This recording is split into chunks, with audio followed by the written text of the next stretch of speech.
وأنذر عشيرتك الأقربين। আগে আপনার নিকট আত্মীয়দের মধ্য থেকে দাওয়াতি কার্যক্রম আরম্ভ করুন। বলুন সুবহানাল্লাহ। নবীজি ঘরে ফিরে আসলেন। আসার পরে খাদিজাকে বললেন, খাদিজা, আল্লাহ রাব্বুল আলামিন আমাকে নবুয়ত দিয়ে নবী বানিয়ে দিয়েছে। আমি নবী হিসাবে প্রেরিত হয়েছি, সর্বশেষ নবী। আমি যে নবী, এই ব্যাপারে তোমার মতামত কি তুমি বলো। হযরত খাদিজাতুল কুবরা বললেন, ইয়া রাসূলুল্লাহ, ইয়া হাবিবাল্লাহ, আজ 15টি বছর ধরে আপনার ঘর সংসার করতেছি। 15 বছরের ভিতরে আপনার যে আচরণ বিধি আমি লক্ষ্য করেছি, এটা কোনো সাধারণ মানুষের আচরণ হতে পারে না, কোনো সাধারণ মানুষের এই ব্যবহার হতে পারে না। আপনার ব্যবহারই প্রমাণ করে আপনি একজন আল্লাহর নবী। আল্লাহর নবী বললেন, ঠিক আছে খাদিজা, তাহলে আমার হাতে হাত রেখে কালেমা পড়ো, লা ইলাহা ইল্লাল্লাহু মুহাম্মাদুর রাসূলুল্লাহ সাল্লাল্লাহু আলাইহি ওয়াসাল্লাম। খাদিজা মুসলমান হয়ে গেলেন। দাওয়াত চলতেছে, মুসলমানরা আসতেছে। হযরত আবু বকর সিদ্দিক রাদিয়াল্লাহু তাআলা আনহু তিনিও মুসলমান হয়ে গেলেন। এইবার নবীজি তার বংশের লোকদেরকে দাওয়াত দিবে, মক্কাবাসীদেরকে দাওয়াত দিবে। কিভাবে দাওয়াত দেওয়া যায়? নবীজি সাফা পাহাড়ের উপরে উঠলেন। উঠার পরে লাল নিশানা উড়াই দিলেন আর ডাক দিলেন, ইয়া সবাহ, ইয়া সবাহ, ইয়া সবাহ, 3টা ডাক দিলেন।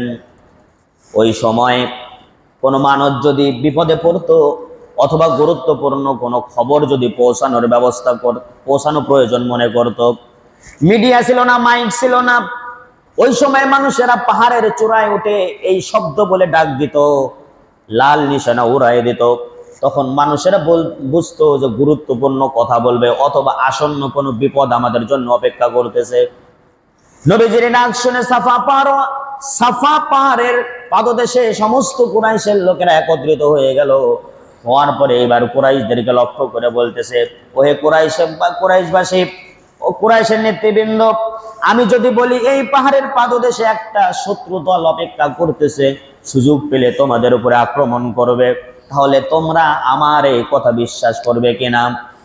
সমস্ত মানুষ একত্রিত হয়ে সমস্বরে বলল, অবশ্যই বিশ্বাস করব, কারণ তোমাকে আমরা ছোটবেলা থেকে বড় হতে দেখেছি, তুমি আমাদের মাঝে বড় হয়েছ, তোমার মধ্যে কোনোদিন আমরা অসৎ আচরণ লক্ষ্য করি নাই, কোনোদিন তুমি মিথ্যা কথা বলো নাই, চাতুরতার আশ্রয় নাও নাই, জীবনে কোনোদিন মানুষের সঙ্গে ছলচাতুরি করো নাই, সুতরাং তুমি বললে অবশ্যই বিশ্বাস করব।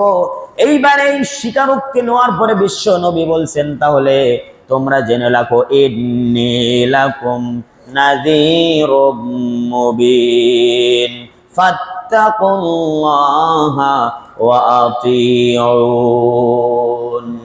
আমি হলাম তোমাদের জন্য প্রকাশ্য রাসূল হিসাবে, ভীতি প্রদর্শনকারী হিসাবে নাজিল হয়েছি, প্রেরিত হয়েছি। ফাত্তাকুল্লাহা ওয়া আতিউন, সুতরাং তোমরা আল্লাহকে ভয় করো, ওয়া আতিউনি, এবং আমার অনুসরণ করো। এ কথা যখন বলল, আবু লাহাব ছিল ওই জায়গায়। আবু লাহাব ছিলেন নেতা। আবু লাহাব বলে উঠল, তাব্বাল্লাকা ইয়া মুহাম্মদ, আলিহাযা জামাতানা, আই আলিহাযা দাওতানা। হে মুহাম্মদ, তুমি ধ্বংস হও, এই কারণেই কি তুমি আমাদেরকে ডেকেছিলে, একত্রিত করেছিলে?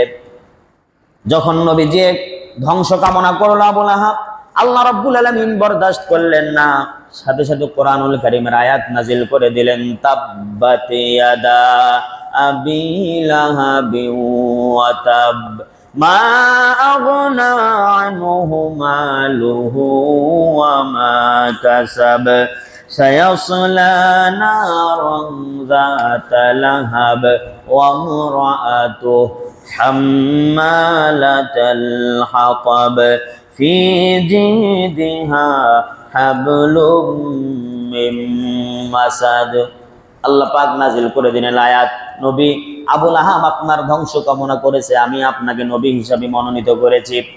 আবু লাহাব নিজে ধ্বংস হবে, তার স্ত্রী ধ্বংস হবে, তার সন্তান সন্ততিরাও ধ্বংস হবে। ধন সম্পদ সন্তান সন্ততি তার কোনো কাজে আসবে না। বিপদ যখন আসবে সবকিছু তার কাছ থেকে দূরে সরে চলে যাবে, এগুলা কোনোই তার উপকারে আসবে না। কার কথা? নবীজি দাওয়াত দিতে আরম্ভ করলেন মক্কার জমিনে। এদিকে নির্যাতিত হতে থাকলেন, মক্কার মানুষেরা দাওয়াত গ্রহণ করতে থাকলো। হযরত সুমাইয়া রাদিয়াল্লাহু তাআলা আনহা তিনি ইসলাম গ্রহণ করলেন। ইসলাম গ্রহণ করেছেন এই অপরাধে এইবার আবু জেহেল আর তার গোষ্ঠীরা তারে মক্কার প্রান্তরে উলঙ্গ করে বিবস্ত্র করে তার হাত পা বেঁধে ফেলে দিয়েছে। বর্ষা দিয়া বললাম দিয়ে তার স্পর্শ কাতর স্থানে আঘাত করেছে। দুনিয়া থেকে শহীদ হয়ে চলে গিয়েছে, এরপরেও কালেমা থেকে এক চুল পরিমাণ নড়ে নাই। হযরতে বেলালে হাবশী রাদিয়াল্লাহু তাআলা আনহু তিনিও ইসলাম গ্রহণ করলেন। তার মনে বোমাইয়া নির্যাতন করতে আরম্ভ করলো। নির্যাতনের মাত্রা এতটাই বৃদ্ধি করলো, বেলালকে মরুভূমির ভিতরে উত্তপ্ত বালুর উপরে শুইয়ে দিয়েছে, বুকের উপরে মোটা ভারী পাথর চাপা দিয়েছে, হাতের আঙ্গুলগুলি ভেঙে দিয়েছে।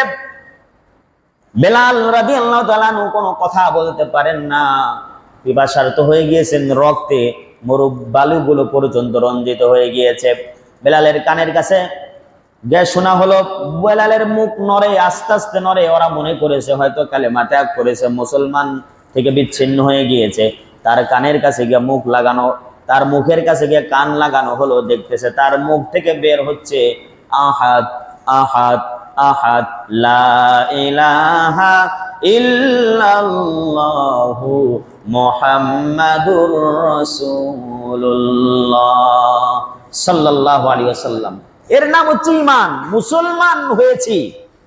এ কথা বললেই তখন নির্যাতিত হতে থাকলো, আরম্ভ হতে থাকলো নির্যাতন।